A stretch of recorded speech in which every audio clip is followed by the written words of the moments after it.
Hello student, easy way to learning journey and achieve में आपका स्वागत है। और आज मैं लेकर आई हूँ आपके लिए जीवन परिचय जयशंकर प्रसाद। और ये जो जयशंकर प्रसाद का जीवन परिचय है वो है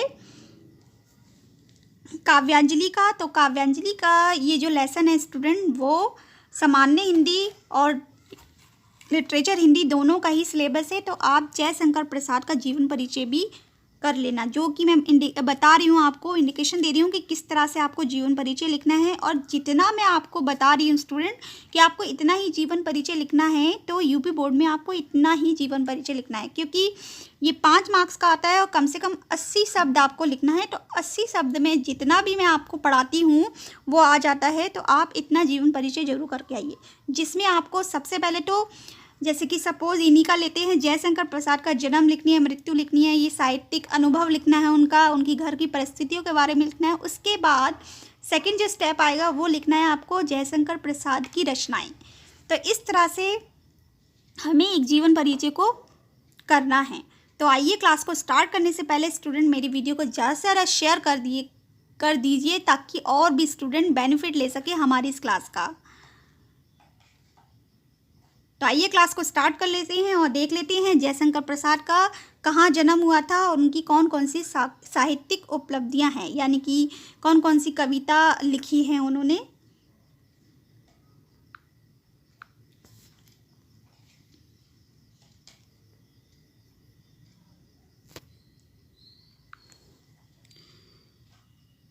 जयशंकर प्रसाद आधुनिक हिंदी साहित्य की श्रेष्ठ प्रतिभा थे।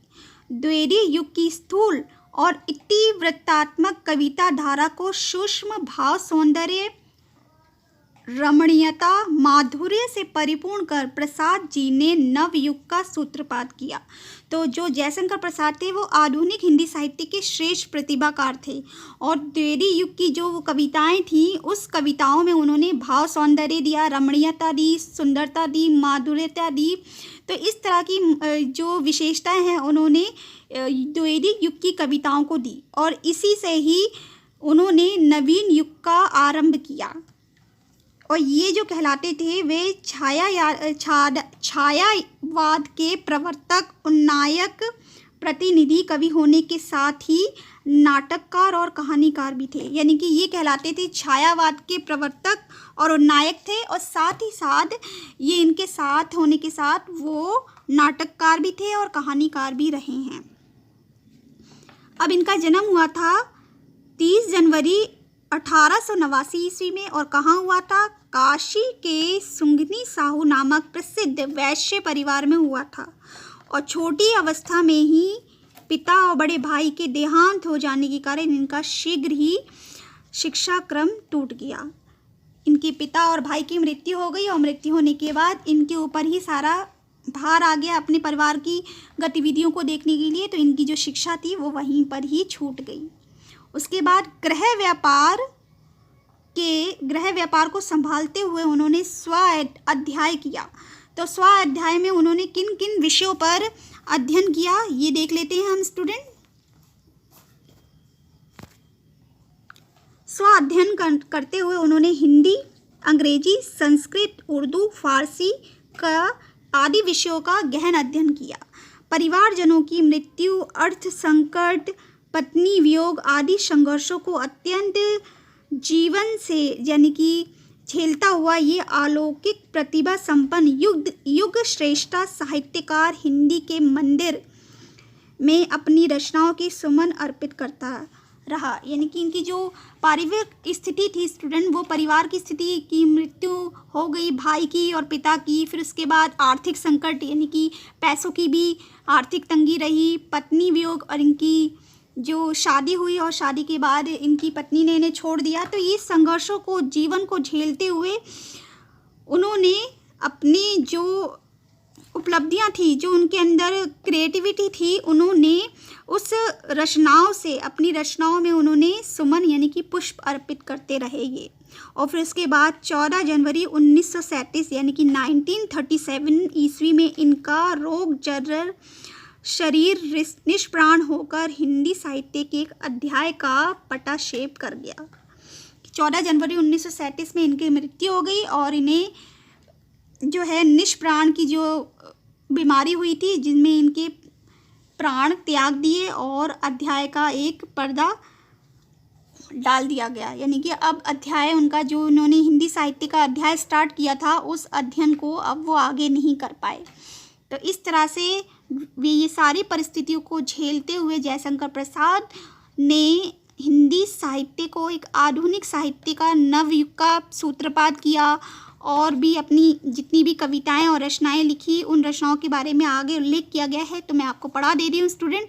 तो इस तरह से उन्होंने द्विवेदी युग की जो कविताएं थी, जिसमें इन्हें छायावाद का प्रवर्तक भी कहा जाता है, उन्नायक भी कहा जाता है, तो इन चीज़ों पर आप ज़रूर ध्यान देना है स्टूडेंट, क्योंकि मल्टीपल चॉइस क्वेश्चन जो आते हैं उसमें इनसे रिलेटेड ज़रूर क्वेश्चन पूछे जाते हैं। जैसे कि आंसू किसकी कविता है, ध्रुव स्वामिनी, अजातशत्रु, चंद्रगुप्त, स्कंदगुप्त, ये किनके नाटक हैं, और इसके बाद छायावाद के उन्नायक कौन हैं, और नवीन आधुनिक हिंदी के नवीन सूत्रपात कौन कहलाते हैं। तो इस तरह से एक 2 नंबर के क्वेश्चन आ जाते हैं स्टूडेंट, तो आप इनका ज़रूर जीवन परिचय कर लीजिएगा। इससे क्या है, कवर हो जाएगा, आपके मल्टीपल चॉइस क्वेश्चन भी कवर हो जाएंगे।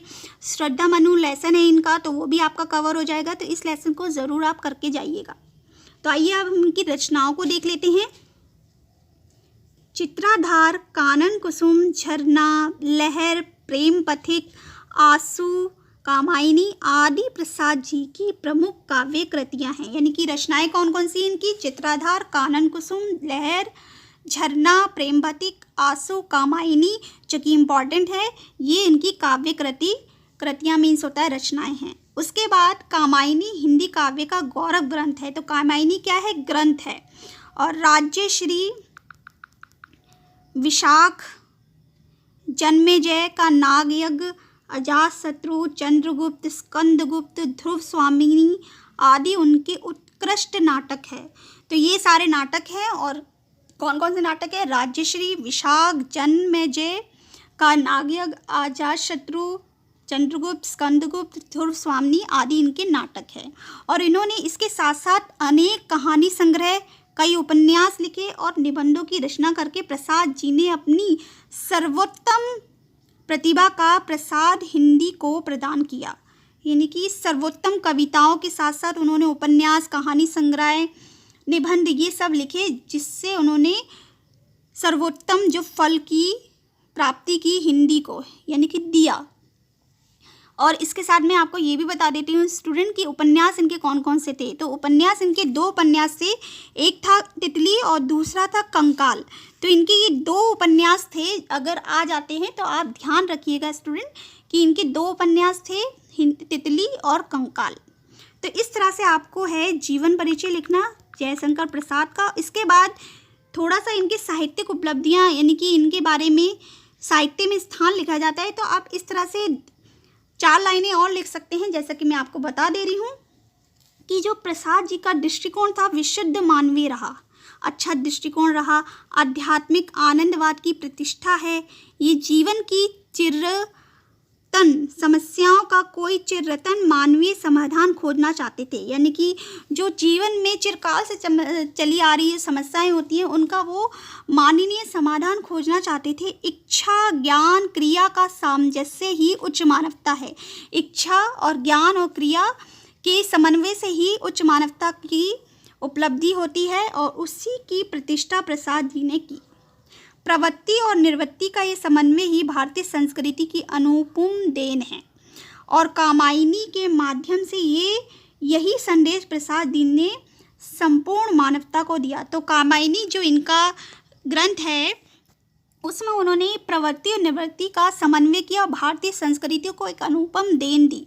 तो इस तरह से प्रसाद जी की जो दृष्टिकोण रहा वो बहुत ही अच्छा रहा, आध्यात्मिक दृष्टिकोण रहा, और वो समस्याओं का समाधान खोजना चाहते थे जो कि जीवन में चिरकाल से चली आ रही हैं। इच्छा, ज्ञान और क्रिया का जो समन्वय होता है वही उच्च मानवता होती है। इच्छा, हम अपनी इच्छाओं पे कैसे अंकुश लगा सकते हैं, हम अपने ज्ञान को कितना ब्रॉड कर सकते हैं, कितना व्यापक कर सकते हैं, और उस ज्ञान को हम कितना दूसरों के लोगों में दे सकते हैं, इस तरह से। और क्रिया मीन्स होता है कर्म। हम अपना कर्म करते रहें, फल तो मिल ही जाएगा। अगर हम अच्छे कर्म कर रहे हैं तो हमें अच्छा फल मिलेगा, और अगर हम बुरे कर्म कर रहे हैं तो हमें बुरा फल मिलेगा। तो इस तरह से जयशंकर प्रसाद का जीवन परिचय मैंने आपको इतना करवा दिया है कि आप अच्छे से लिख सकते हैं। सो स्टूडेंट, मेरी वीडियो को अच्छे से रिपीट करके देख लेना, और जितना आपको समझ में आ रहा है तो आप उन जो शब्दों को नोट कर लिया करें, ताकि आपको समझ में आ जाए कि हाँ, ये जयशंकर, जैसे कि जन्म कब हुआ, मृत्यु कब हुई, उनकी साहित्यिक उपलब्धियाँ कौन कौन सी है, रचनाएं कौन कौन सी हैं, किस तरह से उन्होंने हिंदी साहित्य का नवीन युग का सूत्रपात किया, और वो छायावाद के उन्नायक कहलाते थे। तो इस तरह से जयशंकर प्रसाद का जो जीवन परिचय आपको कंप्लीट हो जाएगा आपका। तो चलिए स्टूडेंट, मैंने आपका संडे को वीडियो डाली थी कि आपके प्रैक्टिकल स्टार्ट होने वाले हैं, तो आप प्रैक्टिकल के साथ साथ एग्ज़ाम की प्रिपरेशन भी जारी रखिए, ताकि हम सब मिलकर आपके लिए जो भी कर रहे हैं आपके अच्छे मार्क्स के लिए कर रहे हैं। आप मेहनत करिए, आप जितनी अच्छी मेहनत करेंगे स्टूडेंट, आपको उतने ही अच्छे फल मिलेंगे। तो चलिए स्टूडेंट, मैं बहुत जल्दी आऊँगी नेक्स्ट वीडियो लेकर। तब तक के लिए आप अपना ख्याल रखिए, खुश रहिए, सुरक्षित रहिए। Thank you.